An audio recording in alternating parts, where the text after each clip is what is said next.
Saya telah dipilih oleh Majlis Raja-Raja untuk memikul tanggungjawab sebagai Yang di-Pertuan Agong ke-17 mulai pada 31 Januari 2024. Bukan untuk menjaga kepentingan politik 222 orang wakil rakyat, tetapi 33 juta rakyat Malaysia. Itulah yang menjadi kepentingan saya. Daulat Batu!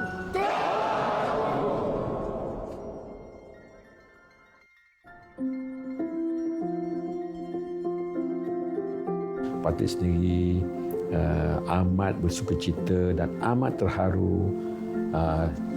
Pertamanya, Parti telah dapat menjunjung titah amanah marhum Sultan Iskandar untuk mendidik tuanku daripada Tengku Mokhta sampailah tuanku menjadi raja, sampailah tuanku dimahkotakan, dan sekarang tuanku akan diangkat sebagai Yang di-Pertuan Agong. Itu Parti amat bersyukur kepada Allah SWT, dan Parti membaharui ikrar taat setia Parti kepada tuanku dan juga kepada Kesultanan Johor.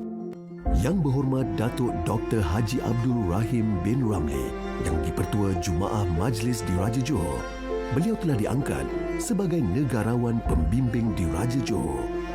16 Disember tahun 1941, mana saya dah 82 tahun, iaitu kelahiran saya ini adalah 8 hari selepas tentera Jepun mendarat di Kota Baru.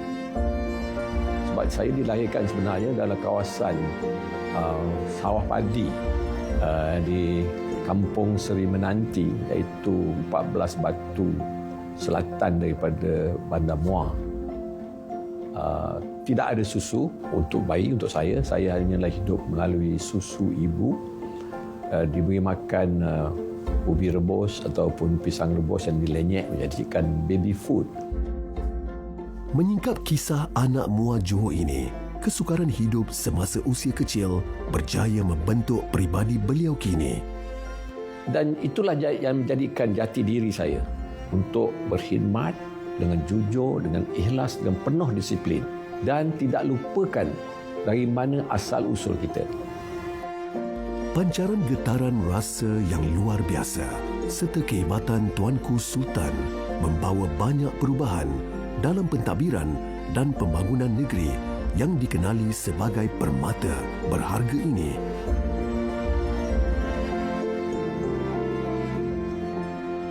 Selepas saya bersekolah di Muar, saya berpindah ke Johor Bahru sebab di Muar tidak ada sekolah Form 6 pada masa itu.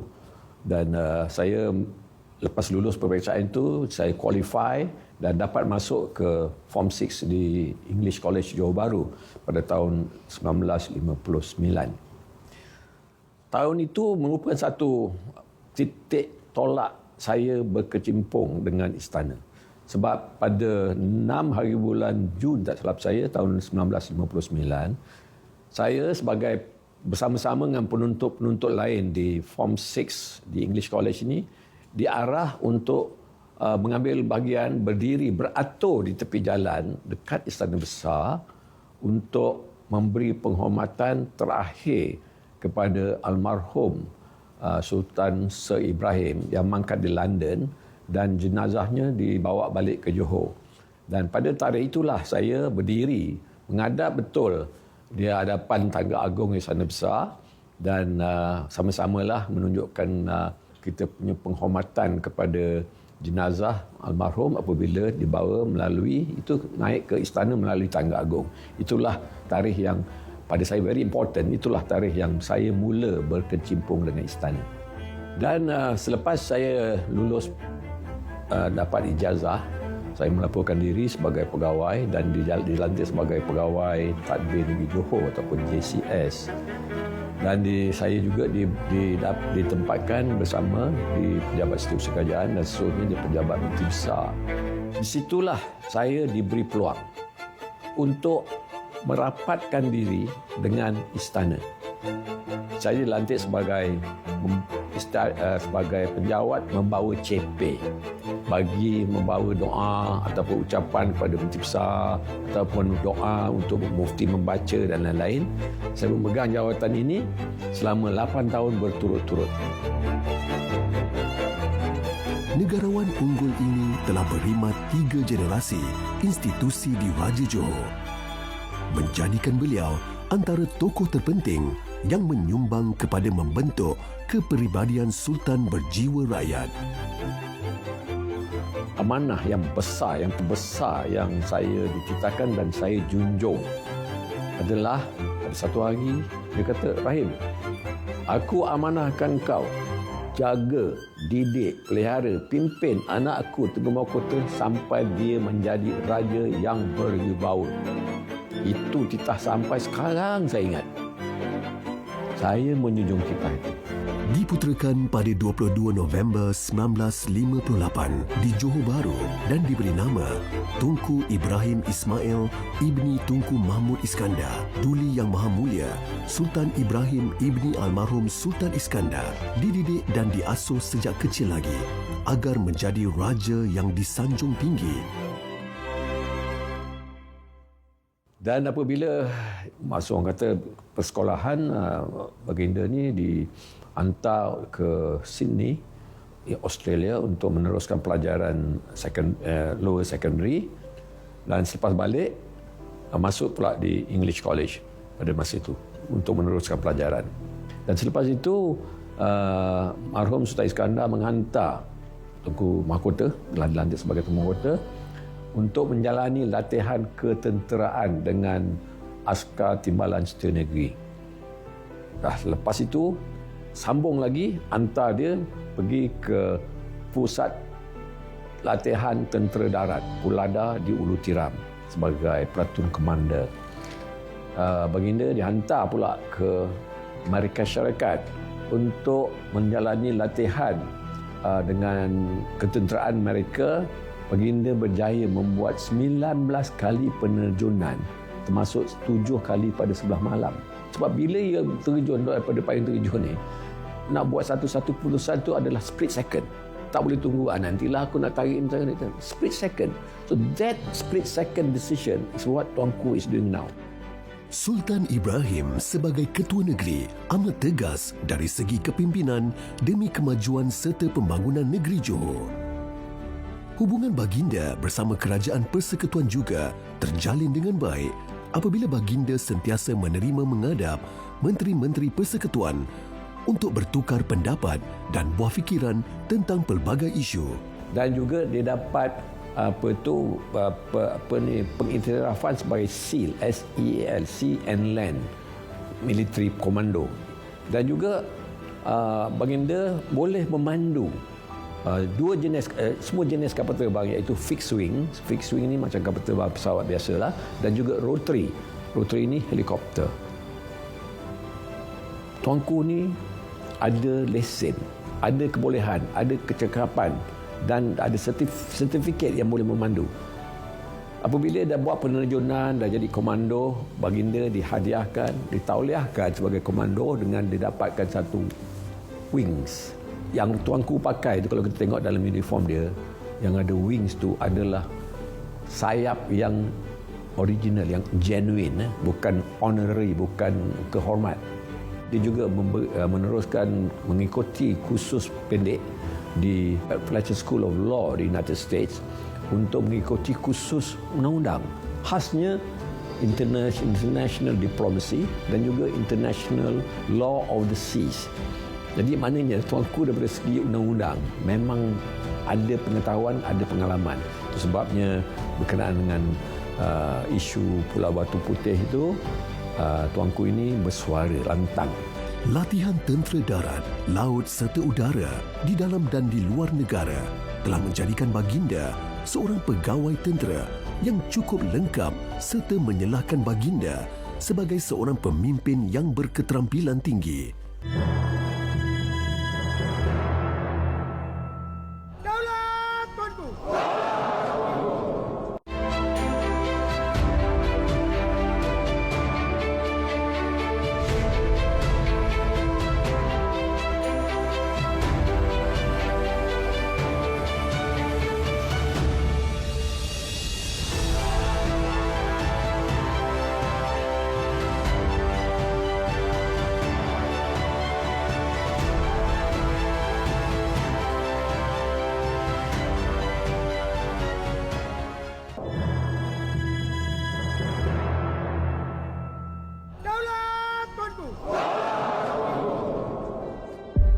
raja dan rakyat berpisah tiada, kasihnya dijunjung, titahnya ditaati.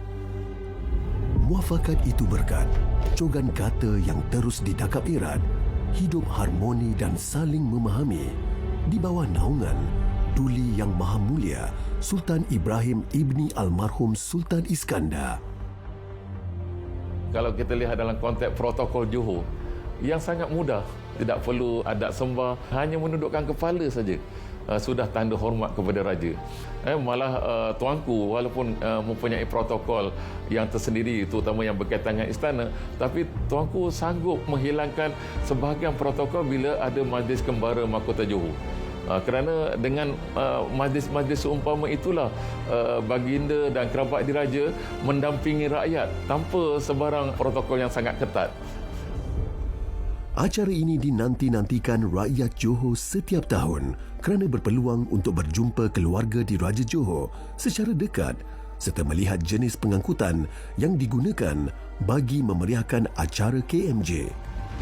Sejarah istiadat Johor, kita perhatikan dalam negeri Johor ni kita ada payung. Kita ada payung kuning, kita ada payung putih. Tapi tengok, tak pernah Raja Johor ni apabila berjalan dilindungi dengan payung. Bila raja memeriksa barisan kehormatan misalnya, dipayungkan. Bila raja nak berjumpa dengan rakyat, dipayungkan. Johor tak ada. Kenapa? Hanyalah kita buka payung kuning ataupun putih untuk melindungi jenazah apabila nak dikebumikan. Payung itu merupakan satu objek yang boleh memisahkan, menjauhkan rakyat dengan raja. Tuanku, anak-anak raja, tuanku permaisuri, bila berjumpa dengan rakyat, ikhlas. Kalau boleh, tuanku ni, dia nak salam dengan semua. Kalau 1,000 orang ada nak salam.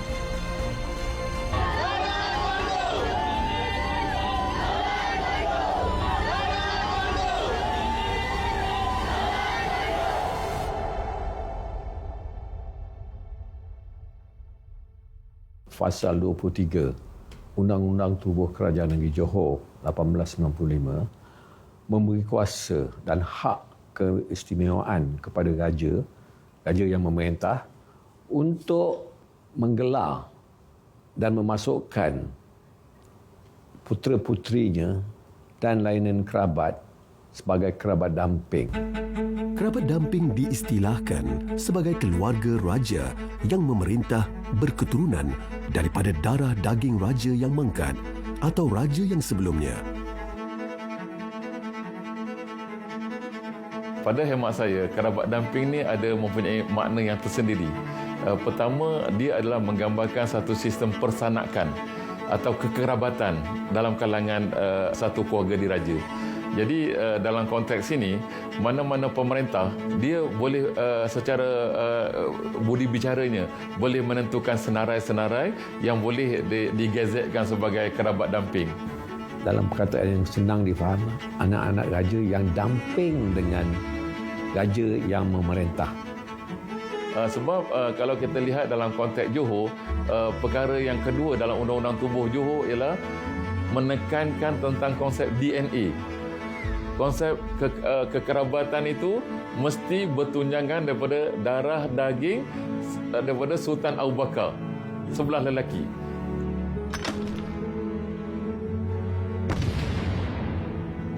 Apa yang uniknya adat istiadat negeri Johor ini juga, kerabat damping berhak mempunyai bendera peribadi sendiri yang diperkenankan oleh Duli Yang Maha Mulia Tuanku.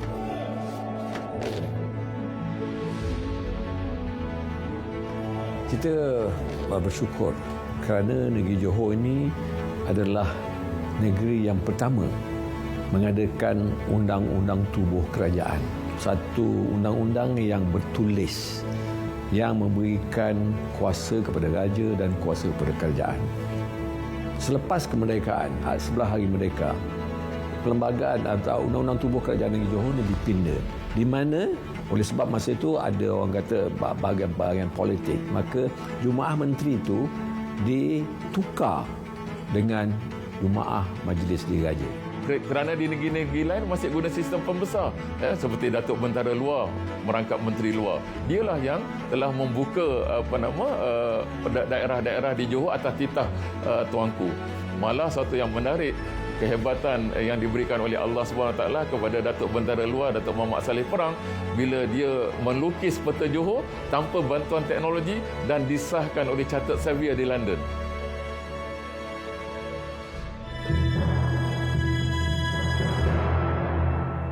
Daulat Tuanku.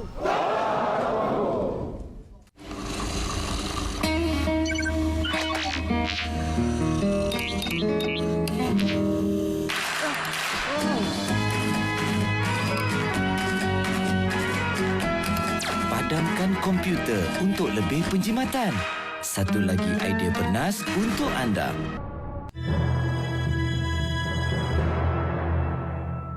Daulat Tuanku.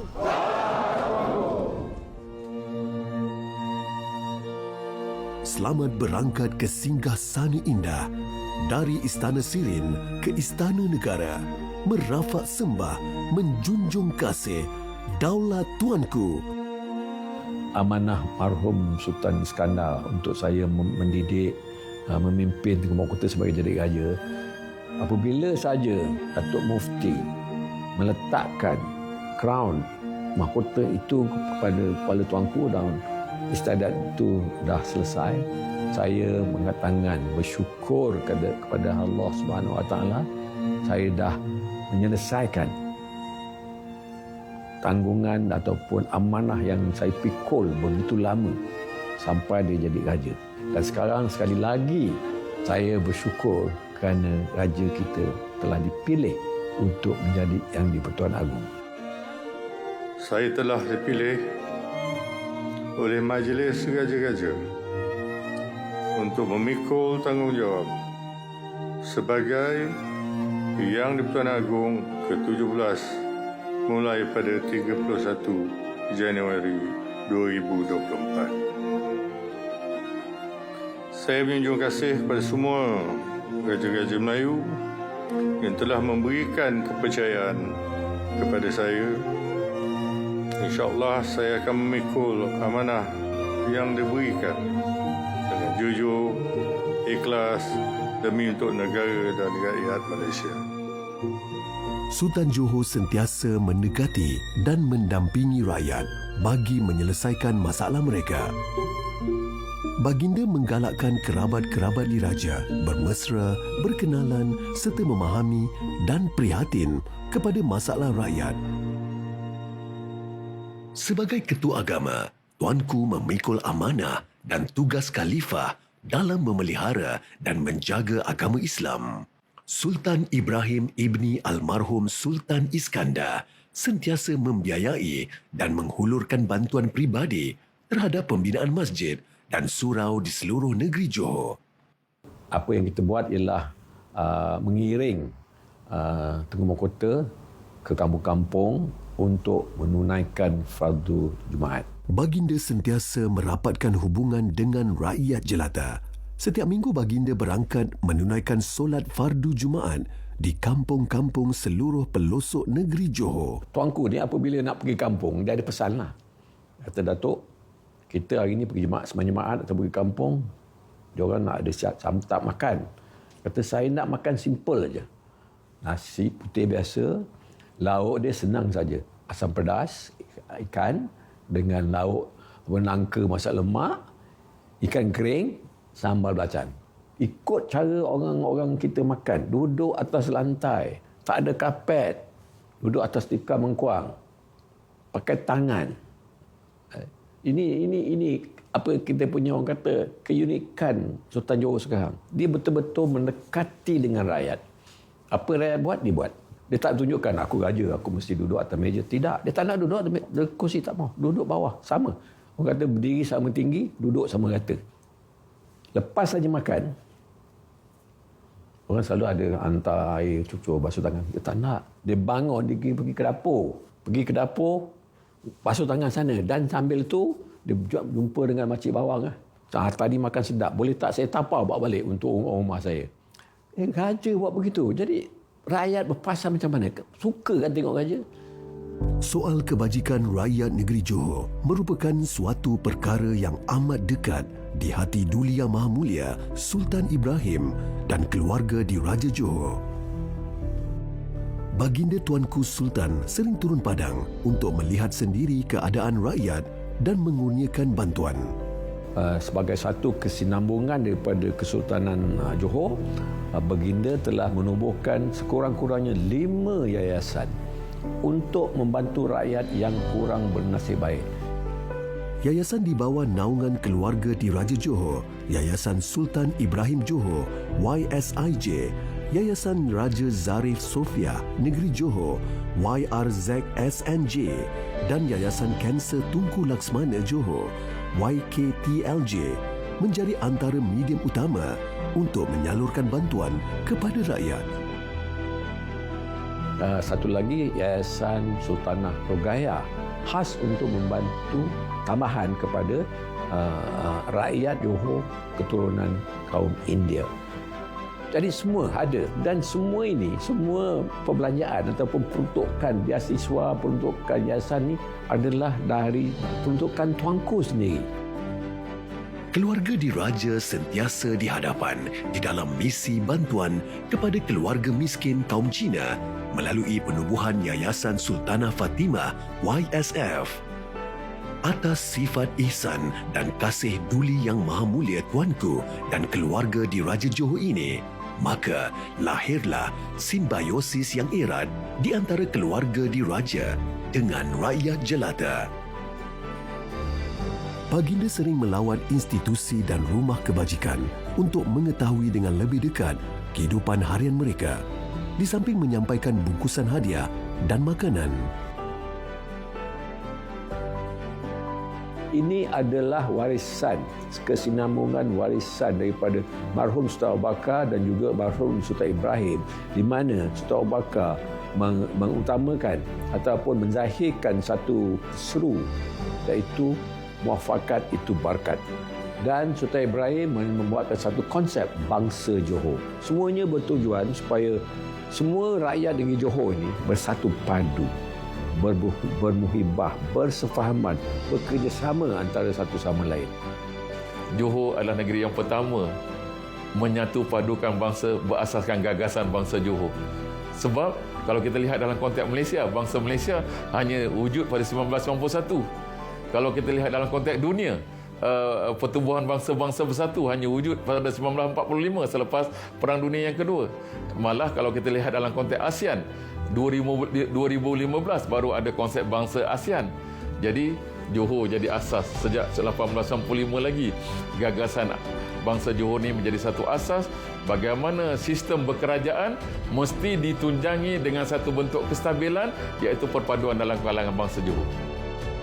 Menghadiri pelbagai acara kebudayaan kaum dan lain-lain lagi.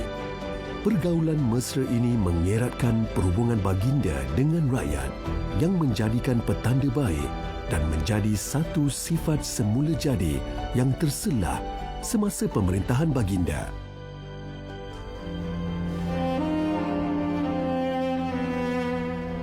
Kesusahan mengajar kita untuk bersyukur.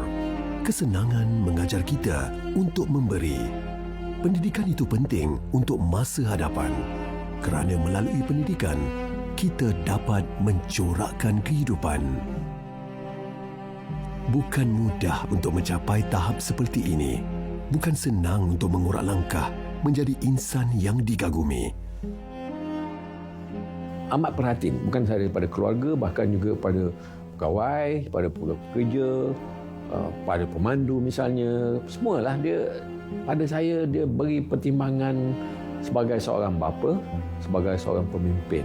Perhatikan kalau dia, anak-anak dia ni menghadap tuanku, bila masa beri salam, cium tangan. Ini tradisi adat Melayu kita juga. Itu dikekalkan sampai sekarang. Baginda sentiasa mengimbangi tanggungjawab kepada negeri bersama tanggungjawab sebagai seorang ketua keluarga. Malah jadual yang padat tidak menghalang baginda meluangkan masa berkualiti bersama keluarga. Mungkin banyak orang tak tahu. Tuanku ni is very artistic. Dia menyusun sendiri. Dia tak kasih orang cuit. 100 orang pun tak boleh cuit. Dia tahu kalau kenapa begini pula? Semalam tak macam ni. Dia tahu. Jadi itu banyak orang tak tahu. It's very artistic dan articulate. Maknanya apa dia buat dan dia sendiri. The personal touch. Boleh masak. Dia masakkan barbecue untuk kita semua. Untuk saya, kawan-kawan saya semua. Ahli Jumaah semua. Pegawai-pegawai. Tanya pula, Datuk nak makan steak ke nak makan chicken? Dia masakkan. Ini rahsia kita. Masa dia tengah mau kota, dia suka kereta. Asal dia dapat kereta baru, dia akan berhenti kat rumah saya. Mesin-mesin. Apa pun nak tengah malam dia buka tengah mau kota. Datuk, what do you think of my new car? Boleh kereta baru. Tiap-tiap kali dia dapat kereta baru, saya dia tunjuk dulu. Masa saya berhenti kerja, dialah satu orang anak raja tengah mau kota yang datang ziarah saya tiap-tiap hari Khamis. Datang jumpa saya. Berikan simpati kepada saya, berikan sokongan kepada saya. Saya dah menganggur. Dia seorang datang. Kawan-kawan saya yang lain hilang. Seorang tak berani jumpa saya. Tunggu mau kata datang. Sabar Datuk, sabar. Itu. Saat mana ada raja macam tu. Setiap denyut nadi kesusahan rakyat diambil berat. Kejayaan demi kejayaan telah terukir sebagai tunjang kemodenan Johor moden. Dia tuanku ni amat gemar kepada pemeliharaan dan pemeliharaan alam sekitar. Pernah tak satu masa dulu sebelum tuanku kita perhatikan ada orang bekerja tengah malam untuk membersihkan jalan? Tak pernah. Sekarang tengah malam kita tidur malam ni nak pergilah tengok. Pukul 12, pukul 1, pukul 2 ada orang sapu sampah. Bersihkan. Jadi bangun pagi bersih semua. Ini semua hasil daripada pemerhatian tuanku dan dah dapat dijadikan sanubari kepada pada penduduk dan juga kepada penguasa tempatan. Misalnya kepada town council, bersihkan. Tanam pokok, cantik. Tak payahlah ada orang kata program tanam 1000 pokok. Kita Johor Bahru ni tiap-tiap kali dah buat. Dalam merentasi dunia tanpa sempadan, sudah tentunya pelbagai cabaran yang terpaksa dihadapi oleh Jumaah Majlis Diraja Johor dalam mendembani kerevelanan institusi diraja. Peranan institusi diraja masih relevan kerana baginda lah yang akan banyak menasihati sistem pentadbiran kerajaan negeri. Pastikan yang negeri Johor ni dapat dipacu pembangunannya dan akhirnya memberi manfaat yang sangat maksimum kepada bangsa Johor. Inilah saya dah menjunjung titah amanah raja. Bukan itu tak habis di situ, sebab bang-bang ni juga tengah mau kota. Titah pada saya depan anak dia. Ini Datuk Rahim. Dia akan mendidik Leo sebagai nak jadi raja. Kalau dipanjangkan usia saya, mungkin saya akan teruskan tanggungjawab saya menjunjung titah amanah raja. Patut sendiri amat bersukacita dan amat terharu. Pertamanya, Patut telah dapat menjunjung titah amanah marhum Sultan Iskandar untuk mendidik tuanku daripada Tengah sampailah tuanku menjadi raja, sampailah tuanku dimahkotakan dan sekarang tuanku akan diangkat sebagai Yang Dipertuan Agong. Itu Patut amat bersyukur kepada Allah SWT dan Patut membaharui ikrar taat setia Patut kepada tuanku dan juga kepada Kesultanan Johor. Daulat tuanku! Daulat tuanku! Daulat tuanku!